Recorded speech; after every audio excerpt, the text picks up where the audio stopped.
कल्याणकारी श्रीमत पर चलकर बाप का अच्छा बच्चा बनने की, सदा खबरदार रहकर हर कर्म कर अपने आप को सजाओं से बचाने की, कल्याणकारी शिव पिता परमात्मा की हम आत्माओं के लिए आज की मुरली से शिक्षाएं। जिन भी कमी कमज़ोरियों से अज्ञानतावश हमने हार खाई है, उन्हीं कमी कमज़ोरियों पर विजय प्राप्त करने की समझ भी हमें मिल रही है और सहज सुंदर युक्तियाँ भी मिल रही हैं हम आत्माओं को रहम दिल परमपिता परमात्मा के द्वारा। ये युक्तियाँ भी वरदान के रूप में मिल रही हैं ताकि हम सब सिर्फ वरदानों के प्रमाण चलें तो सहज जीत प्राप्त कर सकते हैं। कमज़ोरियाँ बहुत लंबे अरसे की हैं, इसलिए सहज छूटती नहीं है। यही वजह है कि बाप दादा वरदानों के द्वारा भी हमारी पालना कर बहुत कुछ सहज करते हैं। बाप दादा का साथ अर्थात सर्वशक्तिवान निराकार शिव पिता परमात्मा का साथ और अव्यक्त फरिश्ता ब्रह्मा जी के साथ के द्वारा हम सभी आत्माएं दूर से ही माया को मूर्छित कर सकते हैं। समझ देते हैं वरदाता शिव पिता परमात्मा की जैसे हम सब बाप के स्नेही बने हैं, ऐसे ही हम उन्हें अपना साथी बनाएं और उन्हीं की कंपनी में रहें तो शिव पिता परमात्मा का संग देखकर माया दूर से ही मूर्छित हो जाएगी, समीप ही नहीं आएगी, वार ही नहीं करेगी। शिव पिता का संग अर्थात सशक्त स्थिति शुरू में वायदों की स्मृति दिलाते हुए उन वायदों को निभाने की समझ दे रहे हैं शिव पिता परमात्मा। वायदा किया था कि तुम्ही से खाऊं, तुम्ही से बैठूं, तुम्ही से रूह को रिझाऊं। अब समझ देते हैं कि अगर हम इन्हीं वायदों के प्रमाण सारी दिनचर्या में हर कार्य ही बाप के साथ करें तो माया हमें डिस्टर्ब नहीं कर सकती है। वो डिस्टर्ब ही हमको तब करती हैं जब हम सत्य बाप का साथ छोड़ देते हैं। सच्चे परमपिता परमात्मा का साथ है तो माया का डिस्ट्रक्शन हो जाएगा। हम आत्माओं का एकमात्र सच्चा साथी है शिव पिता परमात्मा। उन्हें मतलब से याद नहीं करना है बल्कि उन्हें ही अपनी यादों में रखना है। सच्चे साथी को सदा साथ रखेंगे तो उनके साथ की जो ताकत है या उनके मिलन में मगन रहने से हम सहज ही माया को जीत लेंगे। प्रभाव मुक्त, दबाव मुक्त, लगाव मुक्त रहकर जगत को भी जीत, जगत जीत और माया जीत का टाइटल प्राप्त कर लेंगे। सभी तरफ से बुद्धि का योग हटाकर अब सच्चे परमपिता परमात्मा के संग रहकर सशक्त बनने का अटेंशन रखते हुए आने वाले पेपरों की हमें तैयारी करनी है। वरदान को फलीभूत कर अपना बनाना है। प्रवृत्ति चाहे लौकिक हो या अलौकिक हो, परिस्थितियाँ आनी ज़रूर हैं। उन्हें परिवर्तन करने के लिए हमें अपनी ऊंची वृत्ति अर्थात ऊंची सोच को कायम रखना है। सतोगुणी सत्युगी विशेषताओं को अपनाकर अचल अडोल शांत स्थिर स्वस्थिति में रहकर परिस्थितियों को बदलना है। हमें अव्यक्त इशारे भी मिल रहे हैं सदा हर्षित रहने के लिए और अपनी नेचर को सरल और सहनशील बनाने के लिए। अब हमें दैहिक जटिलता को समाप्त कर सरलता को अपनाना है। श्रीमत पर चलकर श्रेष्ठता को अपनाना है और सहनशीलता के गुण को धारण करना है। कहीं भी हमें उलझना नहीं है। क्वेश्चन, करेक्शन, रिएक्शन, रिजेक्शन करना नहीं है। एब्जॉर्प्शन, रिफ्लेक्शन से दूर रहते हुए आत्मिक शक्तियों को यूज़ करना है। इन तीन बातों पर अगर हम ध्यान रखेंगे तो अव्यक्त स्थिति जो है वो स्पष्ट दिखाई देगी। अव्यक्त स्थिति रूपी दर्पण को साफ और स्पष्ट रखना है। सरलता, श्रेष्ठता, सहनशीलता में से अगर एक भी विशेषता कम होगी तो ये कमी दाग के रूप में दर्पण पर दिखाई देगी। इसलिए समझ दे रहे हैं शिव पिता परमात्मा कि जो भी कार्य हम करते हैं उसमें अब साधारणता नहीं होनी चाहिए। अब श्रीमत प्रमाण कार्य कर साधारणपन को श्रेष्ठता में बदली करना है। हर कार्य में हमें सहनशील बनना है और वाणी में सरलता को धारण करना है तो सेवा में सफलता दिखाई देगी।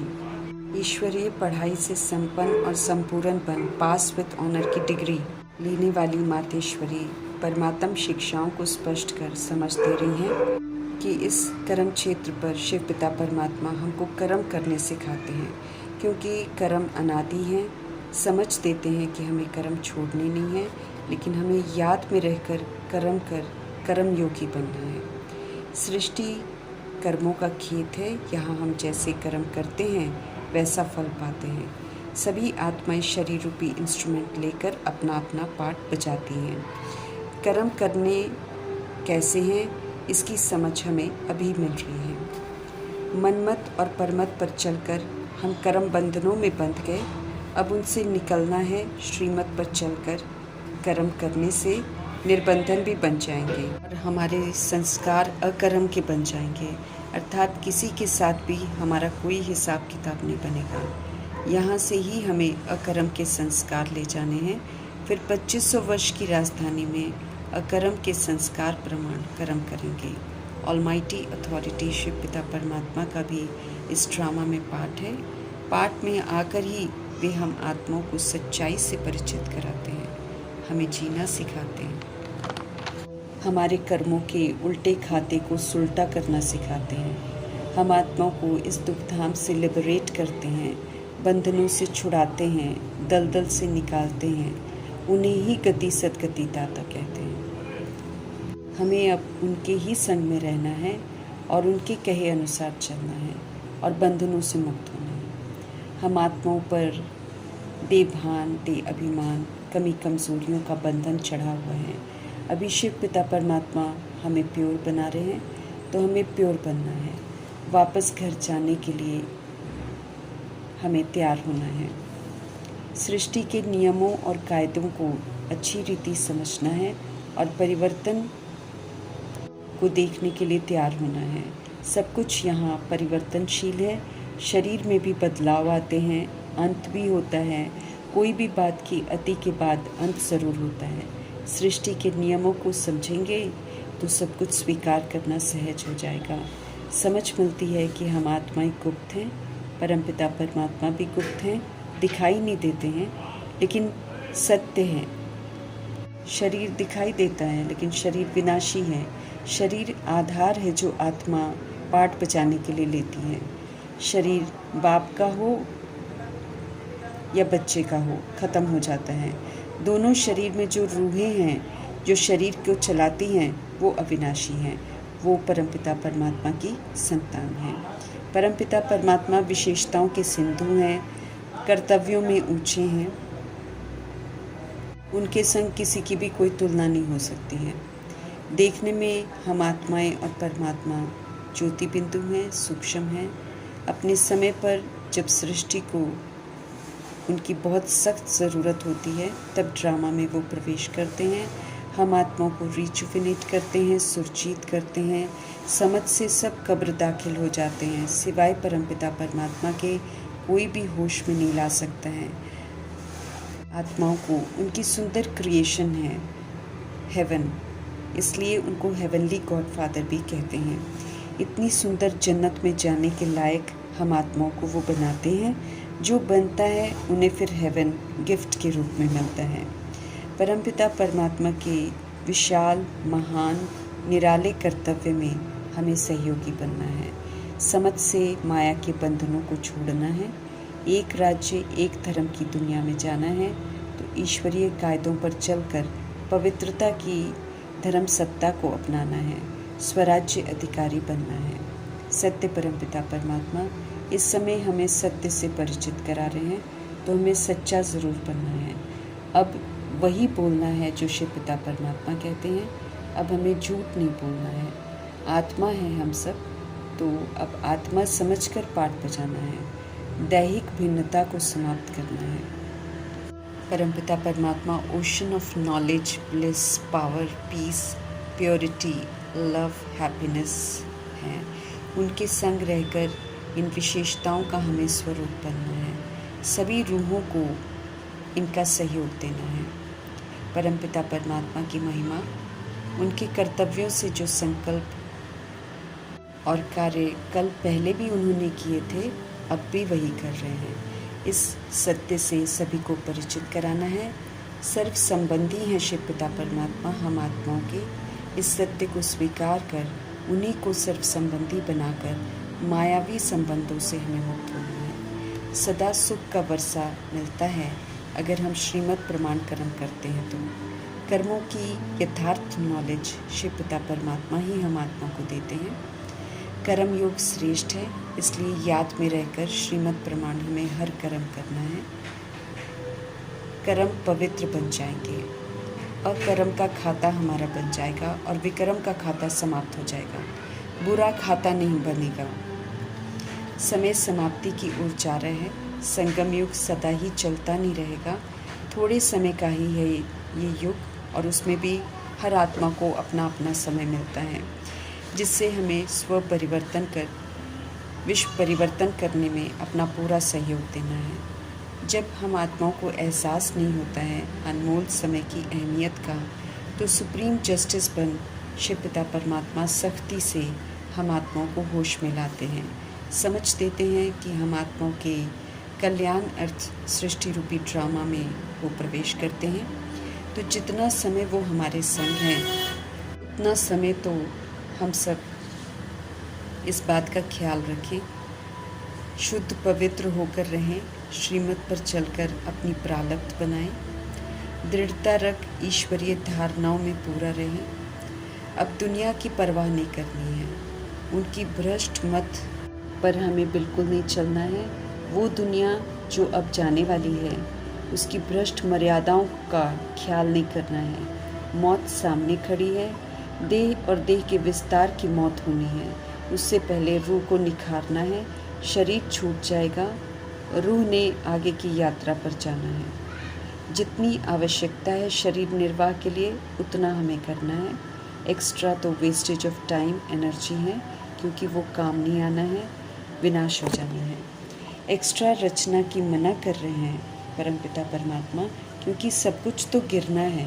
जो गिरना है उसमें टाइम वेस्ट क्यों करना है, झंझटों से बाहर निकलना है। ये तो दुखदाई दुनिया है, इनसे छूटने की परमात्म विधियों को अपनाना है। इसमें किसी भी तरह की हमें बहानेबाजी नहीं करनी है, अपने को घाटा नहीं डालना है। स्पष्ट करते हैं सुप्रीम जस्टिस शिव पिता परमात्मा कि श्रीमत पर अगर हम नहीं चलेंगे तो वो सख्ती अपनाएंगे, फिर सजाएं खानी पड़ेंगी। दम घुटेगा, दुखी होंगे, चिल्लाएंगे। समझ देते हैं कि ये समय है श्रीमत रूपी हाथ में हाथ देकर सीधा चलने का। बाद में कुछ नहीं कर सकेंगे। बाप का बनकर उनसे सारी बातें सुनकर अगर हम अमल में नहीं लाएंगे तो कड़ी सजाएं हमारे लिए तय हैं। द्वापर युग कलयुग की आत्माओं को नहीं मालूम है, उनकी अलग बात है। वो तो हम आत्माओं को कॉपी करते हैं, इसलिए उनकी सज़ाएं भी हमें ही मिलेंगी। अगर हमने गफलत की तो फिर हमारी खैर नहीं है, अपना ही नुकसान करेंगे। इसे अच्छी तरह समझना है। बुद्धि योग अब बाप से लगाकर हमको ताकत लेनी है। आत्मा रूपी बैटरी को पूरा चार्ज करना है, ये भूलना नहीं है। हर बात को यथार्थ समझना है। प्राप्तियों का ये समय है, इसकी अहमियत को जानना है, पहचानना है। आंखें खुली रखनी है, बुद्धि खुली रखनी है और इसका पूरा फ़ायदा लेना है। ये बाबा हम आत्मा को समझ दे रहे हैं। अपनी तकदीर जगानी है, सच्चा संग कर पूरी धारणा करनी है। अब हमें माया का संग बिल्कुल नहीं करना है। दैहिक बातें सारी इवल हैं, इसी से हम द्वापर युग से नीचे गिरते आए हैं और कौड़े तुल्य बन जाते हैं। इसलिए अब न देह को देखना है, न देह की बातें सुननी है, न देह की बातें बोलनी है, न देह की बातें सोचनी है और न देह समझकर कर्म करना है। क्योंकि जब हम देह समझकर करते हैं तो हम विकर्म ही करते हैं। अब हमें देह के भान और अभिमान में आकर संग दोष में नहीं आना है। ये जो देह भान है और अभिमान है, ये हमको संग दोष में लाता है और सजाओं का पात्र बना देता है। हमें बचना है, सुरक्षा कवच पहन कर रखना है, आत्म अभिमानी होकर रहना है, शिव पिता परमात्मा के संग रहना है। हमारे लिए योग का कवच और ज्ञान की तलवार अस्त्र शस्त्र हैं, जिसे सदा साथ रखना है। तो मायावी गोलियों के वार से हम बच जाएंगे। हमें ऊंची प्रारब्ध बनानी है, यहाँ ही भोगना नहीं है कुछ भी, अपने को सेफ रखना है, गलत फहमियों में न रह जाएं, इसलिए हर बात शिव पिता परमात्मा स्पष्ट करते रहते हैं। दूसरों के कल्याण अर्थ अब यज्ञ का एक एक पैसा यूज़ करना है, अपने लिए खर्चे नहीं करने हैं। जितना हम दूसरों का कल्याण करेंगे उतना अपना ही कल्याण होगा। नेचुरल योगी जीवन जीना है, निश्चय सदा कायम रहे, प्रैक्टिकल स्वरूप बनना है, सुख स्वरूप अवस्था में लवलीन रहना है, भले कर्म इंद्रियों से हम कर्म क्यों ना कर रहे हों, अवस्था हमारी नहीं बिगड़नी चाहिए, चेहरा सदा सुख स्वरूप रमणीक दिखाई दे। जब अंदर से हम सुख स्वरूप होंगे, सदा सुखी रहेंगे, खुश रहेंगे, तो ये सुख स्वरूप रमणीकता जो है वो फिर दिखाई देगी।